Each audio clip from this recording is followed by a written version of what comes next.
Sobat Bima, selamat datang di Bimbingan Alumni. Kembali lagi dengan aku, Kayu, tutor literasi bahasa Indonesia. Nah, kesempatan kali ini kita akan membahas soal tryout SNBT Literasi Bahasa Indonesia.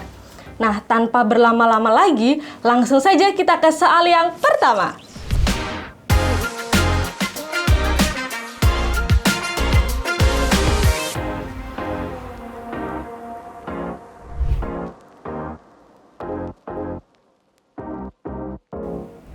Kita masuk ke soal yang pertama.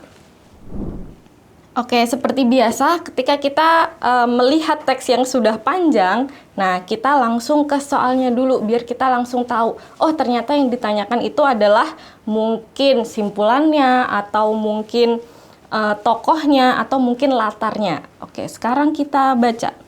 Berdasarkan cerita tersebut, gambaran latar tempat. Nah, di sini yang ditanyakan adalah latar tempat. Yang kita tahu, latar itu ada 3. Ada latar tempat, ada latar waktu, dan satu lagi latar suasana. Nah, karena di sini yang ditanyakan adalah latar tempat, berarti kita berusaha mencari. Bisa jadi soal ini adalah soal yang tersirat. Nah, berarti kita harus menyimpulkan sendiri. Bisa aja soal ini adalah tersurat, jadi sudah dijelaskan di dalam teks. Nah, kita lihat dulu opsinya. Ada ruang tahanan, ruang konsul psikolog, ada ruang interogasi, ada ruang sel terisolasi, dan ada kantor polisi. Oke, sekarang kita lihat teksnya. Nah, kita coba baca dari awal paragraf dulu. Kau duduk di ruang sempit dengan dinding abu-abu kusam. Nah, ini adalah bantuan pertama kita. Di ruang sempit dengan dinding abu-abu kusam. Di depanmu seorang pria duduk tenang dengan, tangan diborgol. Tangannya diborgol, terus ruangannya sempit. Nah, kita menebak-nebak dulu. Namanya Sulistyo. Wajahnya bersih, senyumnya rapi, tak tampak seperti seseorang yang baru saja membunuh. Berarti dia habis melakukan tindakan kejahatan atau tindakan kriminal. Ia menatapmu lekat, lalu berkata santai. Dendam, kata itu menggantung di udara. Next ke paragraf kedua. Dari sini apakah kita sudah bisa menyimpulkan? Mungkin kita bisa menyimpulkan ini di kantor polisi. Kita asumsikan ini dulu. Lanjut. Di balik kaca gelap, kau tahu ada belasan polisi mengawasi. Nah, di sini ada belasan polisi mengawasi. Mereka mendengar pengakuannya. Nah, mendengar pengakuannya. Beberapa banyak polisi di balik kaca itu, tanyanya tiba-tiba. Kau terdiam. Ia tersenyum, pasti banyak ya, jantungmu berdebar. Sebagai psikolog, nah berarti ini tokoh kau digambarkan sebagai seorang psikolog, lalu untuk namanya Sulistyo adalah sebagai pelaku tindak kejahatan. Sebagai psikolog, tugasmu katanya seakan membaca pikiranmu. Silakan katakan itu pada mereka, kau menarik napas. Ceritakan dendam apa yang kau simpan? Sulistyo mengangguk. Ini tentang terbunuhnya polisi baik terakhir di alam semesta. Oke, dari kata-kata yang sudah aku underline, bisa kita simpulkan bahwa apa nih? Kira-kira ruang mana yang tepat sebagai gambaran dari latar tempat? Jawabannya adalah yang C. Coba, kalau kita lihat ruang tahanan. Ruang tahanan itu harusnya dia digambarkan sebagai ruangan kecil yang bersel. Dan dia sudah tidak dalam keadaan diborgol. Jadi, untuk ruang tahanan ini tidak. Lalu, ruang konsul psikolog. Ini bisa jadi, tapi kenapa harus ada polisi yang mengawasi? Nah, itu tanda tanyanya. Berarti konsul psikolog adalah bukan latar tempat yang tepat. Lalu sel terisolasi. Oke, mungkin aku ngasih sedikit gambaran gimana sih kondisi ruang sel terisolasi. Namanya aja terisolasi. Berarti dia tidak ada siapapun dan hanya dia saja yang ada di ruangan tersebut. Nah, itu pun kondisinya dia tidak dalam terborgol. Jadi dia udah diri dia aja sendiri di ruangan terisolasi itu sendiri tanpa orang lain dan tanpa diawasi sama polisi. Harusnya diawasi cuma dari jarak jauh. Jadi untuk sel terisolasi ini bukan. Lalu yang terakhir, kantor polisi. Sebenarnya ini bisa jadi, tapi karena di awal sudah dijelaskan duduk di ruangan sempit dengan dinding abu-abu kusam. Nah, kemudian di situ psikolog mereka ingin mendengarkan pengakuannya. Berarti ada sesuatu yang ingin digali nih dari si pelaku tersebut. Makanya kantor polisi ini terlalu general untuk dijadikan latar tempat. Oke, jadi jawabannya adalah yang C, ruang interogasi.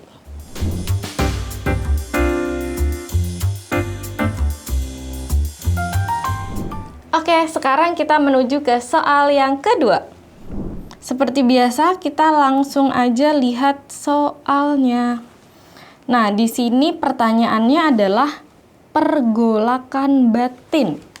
Pergolakan batin apakah yang dialami oleh tokoh Kau dalam cerpen tersebut? Nah, berarti kalau pergolakan batin, mau nggak mau kita harus masuk nih ke teksnya. Jadi usahakan kita bisa memahami dari segala aspek pergolakan batin apa yang sedang dialami oleh tokoh Kau. Nah, ini juga mau informasi nih, tokoh Kau di sini adalah tokoh utama. Nah, makanya yang ditanyakan adalah si Kau ini karena dia jadi main karakternya di teks ini. Oke, sekarang kita kembali ke teksnya. Oke, kita baca agak cepat lalu meng-highlight apa-apa yang kita temukan di teksnya. Kau duduk di ruang sempit dengan dinding abu-abu kusam. Oh ya, mungkin ada beberapa orang yang akan bingung ketika baca teks ini. Kenapa? Karena sudut pandang yang dipakai adalah sudut pandang orang kedua. Jadi tokoh utamanya itu digambarkan sebagai kau, bukan aku. Biasanya kan menggunakan aku atau nama tokoh. Nah, mungkin buat teman-teman agak bingung nih karena kenapa di sini yang dipakai adalah kau. Nah, ini mau disclaimer dari awal dulu. Kalau tokoh utamanya adalah kau sebagai sudut pandang orang kedua. Kau duduk di ruang sempit dengan dinding abu-abu kusam. Di depanmu seorang pria duduk tenang dengan tangan di borgol. Namanya Sulistyo, wajahnya bersih, senyumnya rapi, tak tampak seperti seseorang yang baru saja membunuh. Ia menatapmu lekat lalu berkata santai, dendam. Kata itu menggantung di udara. Oke, sejauh ini dari paragraf pertama belum ada sesuatu yang berhubungan dengan pergolakan batin. Kita next ke paragraf kedua. Di balik kaca gelap, kau tahu ada belasan polisi mengawasi. Mereka ingin mendengar pengakuannya. Berapa banyak polisi di balik kaca itu? Tanyanya tiba-tiba. Kau terdiam. Ia tersenyum. Nah, mungkin ini bisa jadi tanda awal. Si tokoh kau ini tiba-tiba terdiam. Ia tersenyum. Pasti banyak ya. Jantungmu berdebar. Sebagai psikolog, nah ini sebagai psikolog adalah tokoh kau atau profesi dari si tokoh kau ini.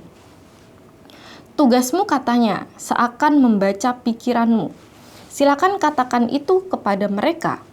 Kau menarik napas. Ceritakan dendam apa yang kau simpan. Sulistyo mengangguk. Ini tentang terbunuhnya polisi baik terakhir di alam semesta. Ia mulai bercerita. Nah, tokoh ia ini adalah Sulistyo. Jadi, kalau kita lihat sejauh ini, kau menggambarkan tokoh utama, yaitu seorang psikolog, dan ia adalah Sulistyo. 5 tahun ia habiskan sebagai jurnalis, menyamar, mendekati polisi, dan berpura-pura menulis artikel pujian agar mereka lengah. Mereka senang katanya. Saat aku menekan tombol rekam, mereka duduk santai dan bicara lebih banyak dari yang seharusnya. Lalu ia menyebut ayahnya, polisi jujur yang terbunuh. Nah, ini adalah statement dari si tokoh Sulistyo atau Ia. Ayahku menjaga terminal, dihormati sopir dan calo. Tapi bos-bos preman tak senang. Suatu malam, ayahnya ditemukan tewas. Orang yang mengkhianati ayahku bukan preman, katanya pelan, melainkan rekannya sendiri, polisi bernama Ismail. Nah, ini juga ada gambaran nih. Kau menelan ludah. Biasanya orang-orang yang digambarkan menelan ludah itu kayak kaget atau baru menemukan sesuatu yang fakta terbaru. Oh, gitu. Lalu, kau bunuh Ismail. Sulistyo tertawa kecil. Bung, Ismail hanya simbol. Ada banyak Ismail di kota ini. Oke, itu ada beberapa highlight yang udah kita garis bawahi sejauh ini di 3 paragraf. Kita next ke paragraf selanjutnya. Kau merasakan udara di ruangan semakin berat. Nah, ini juga bisa jadi pertanda. Orang kalau nafasnya berat, biasanya dia ada sedikit, namanya berat, berarti dia ada tekanan. Entah dia merasa cemas berlebihan, atau mungkin dadanya sesak. Nah, kita nggak tahu.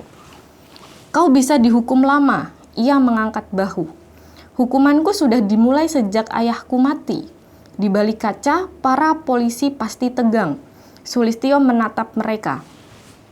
Akan ada lebih banyak orang seperti aku, katanya. Anak-anak yang dikecewakan, yang mencari balas dendam. Ia menoleh padamu tersenyum, tapi kau tak bisa membalasnya. Nah, tapi kau tidak bisa membalasnya. Untuk pertama kalinya, kau tak tahu harus berkata apa. Nah, di teks ini kita dikasih tahu bahwa si psikolog ini yang menginterogasi pelaku diam. Nah, artinya dia tidak bisa berkata-kata lagi nih. Apa yang harus dia katakan, apa yang harus dia utarakan sebagai seorang psikolog ke pelaku tindak kejahatan. Nah, justru itu yang kita cari. Kira-kira pergolakan batin apa sih yang sedang dirasakan oleh tokoh kau? Yang pertama, A. Kebingungan antara menjalankan tugas profesional sebagai psikolog atau terpengaruh oleh narasi emosional Sulistyo. Oke, kalau opsi ini sebenarnya dia masih kurang jelas atau tidak ter-highlight di bagian menjalankan tugas profesional sebagai psikolog. Nah, di sini tidak ada pembahasan terkait dia sebagai psikolog itu harus gimana. Apakah dia memang harus menggali sebanyak apapun? Nah, tidak ada standarnya di sini. Atau terpengaruh oleh narasi emosional Sulistyo. Nah, sebenarnya narasi yang diutarakan oleh Sulistyo itu hanya memberi keterangan ya. Tidak ada something yang mempengaruhi. Jadi untuk opsi A sebenarnya ini bukan jawaban yang tepat. Lalu yang B. Ketakutan terhadap Sulistyo karena menyadari bahwa ia memiliki pemikiran yang tajam dan tak terduga. Nah, ini juga sangat jauh ya dari teks karena tidak ada, dari apa yang kita highlight tadi, tidak ada sesuatu yang menjerumus ke ketakutan. Bahkan di akhir pun si tokoh kau ini diam, nggak bisa berkata-kata. Jadi opsi B juga bukan jawabannya. Lalu yang C, keterkejutan karena Sulistyo ternyata bukan orang gila seperti yang mungkin diasumsikan sebelumnya. Oke. Nah, di sini ada nih statement. Tapi semakin lama kau mendengar, semakin jelas dia bukan orang gila. Aku bukan orang gila, Sulistyo mengangguk. Ini tentang terbunuhnya polisi baik terakhir di alam semesta. Nah, keterangannya hanya itu saja, tidak ada reaksi dari tokoh kau yang bisa kita asumsikan sendiri atau bisa kita nilai sendiri. Tidak ada kata-kata yang menggambarkan bahwa si tokoh kau ini kaget bahwa dia bukan orang gila, tapi psikolog hakikatnya memang bukan hanya untuk menilai seseorang itu gila atau tidak. Tidak hanya itu. Jadi opsi C bukan jawaban yang tepat. Lalu yang D, keraguan dalam memahami batas antara keadilan dan balas dendam yang diutarakan oleh Sulistyo. Ini bisa jadi kenapa balas dendamnya sebenarnya dia bagus. Untuk apa? Untuk mengubah bahwa tatanan ternyata di kepolisian itu nggak beres, nggak benar. Ini kita centang dulu. Lalu yang E, kegelisahan karena merasa dirinya telah gagal dalam membaca dan mengendalikan situasi interogasi tersebut. Di sini tidak dijelaskan ya, kegelisahannya bentuknya seperti apa. Dia hanya diam dan tidak bisa berkata-kata lagi. Apalagi di sini ada kata merasa dirinya telah gagal. Ini terlalu berlebihan untuk mengatakan atau mengasumsikan bahwa ketika psikolog diam itu artinya dia gagal. Jadi ini terlalu berlebihan untuk opsi E. Jadi jawaban yang tepat adalah yang D. Oke, semoga bisa dipahami ya teman-teman.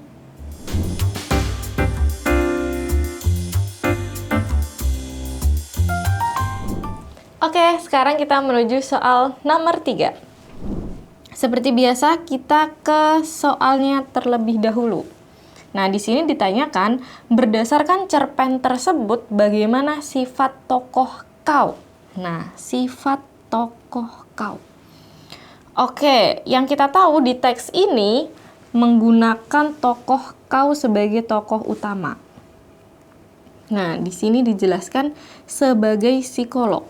Berarti kau sama dengan psikolog. Nah, sebagai seorang psikolog, tugas dia di sini adalah mencari informasi atau menggali fakta. Nah, sebagai seorang psikolog, dia dimintai sama polisi untuk mungkin bahasanya menginterogasi kali ya. Apa sih yang sebenarnya terjadi? Atau dari segi psikologisnya ada apa sih yang membuat dia sampai bertindak seperti ini atau membunuh orang?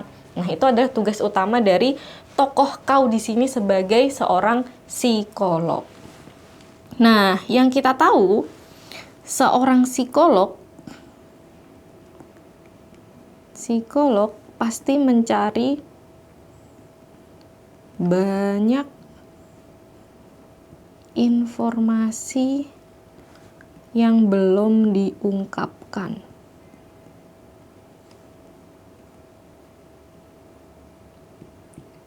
Oke, makanya di sini kita harus tahu apa aja sih yang ternyata ditanyakan sama si tokoh psikolog. Nah, ini di paragraf pertama belum ada. Di paragraf kedua, ini. Tapi semakin lama kau mendengar, semakin jelas dia bukan orang gila. Berarti dari obrolan itu dia juga sambil mengerucutkan apakah sebenarnya seseorang ini tuh punya kelainan dengan psikologisnya atau enggak. Tapi ternyata hasilnya adalah bukan. Dia masih orang yang normal, bukan orang gila. Nah, di sini ia mulai bercerita. Berarti sebelumnya sudah ada pertanyaan-pertanyaan yang diajukan kepada si pelaku atau si Sulistyo biar dia mau mengutarakan apa sih yang sebenarnya terjadi, ada something apa sih yang melatar belakangi sampai si Sulistyo ini mau bertindak kejahatan atau sampai pembunuhan.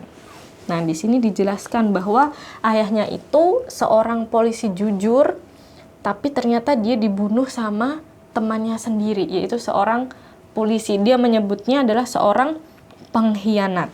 Nah, orang yang mengkhianati ayahku bukan preman, melainkan rekannya sendiri.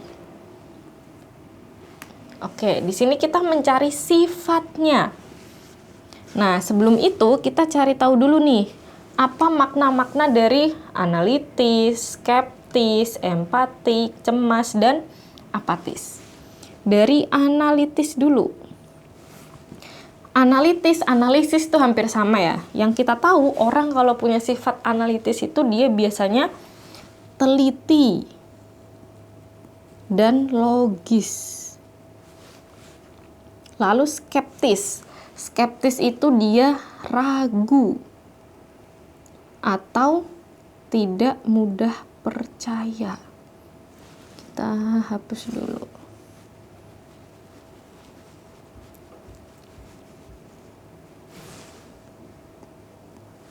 Oke. Tidak mudah percaya. Lalu empatik.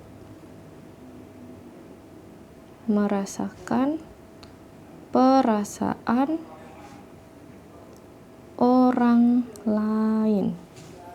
Lalu cemas. Cemas itu khawatir atau gelisah. Lalu apatis. Tidak peduli atau acuh tak acuh sama urusan orang lain ya. Oke, dari opsi A sampai ini kita eliminasi dulu yang jelas tidak benar. Yaitu di sini apatis jelas enggak karena dia mencari tahu informasi. Lalu cemas iya atau tidak? Tapi cemas adalah bukan sifat. Jadi kita hilangkan. Empati. Empati di sini sifat, tapi tidak dijelaskan di dalam teks. Yang sebelah mana sih dia merasakan keempatian itu, bahkan di akhir sesi pun dia, tapi kau tak bisa membalasnya. Untuk pertama kalinya, kau tak tahu harus berkata apa. Jadi di akhir dari semua hasil percakapan itu, dia hanya bisa diam. Jadi di sini tidak dijelaskan. Jadi C bukan. Lalu skeptis. Skeptis itu ragu atau tidak mudah percaya. Ini sebenarnya sifat yang sebenarnya harus dimiliki dari setiap psikolog. Tapi di sini tidak ada statement yang membuat si psikolog ini tuh skeptis atau meragukan apa yang diutarakan sama si tokoh Sulistyo ini. Jadi kita tidak bisa mengambil atau menyimpulkan bahwa si tokoh kau ini skeptis sama pernyataan dari si Sulistyo. Nah, jawaban yang tepat adalah yang A. Kenapa A? Karena dia pertama seorang psikolog. Nah, tujuan di sini dia adalah menggali informasi tentang why atau kenapa si Sulistyo ini sampai melakukan pembunuhan. Dan ternyata ada jawabannya dan tergali. Artinya analisis itu berhasil diterapkan sama si tokoh Sulistyo ini dari psikolog. Oke, jadi jawaban yang tepat adalah yang A.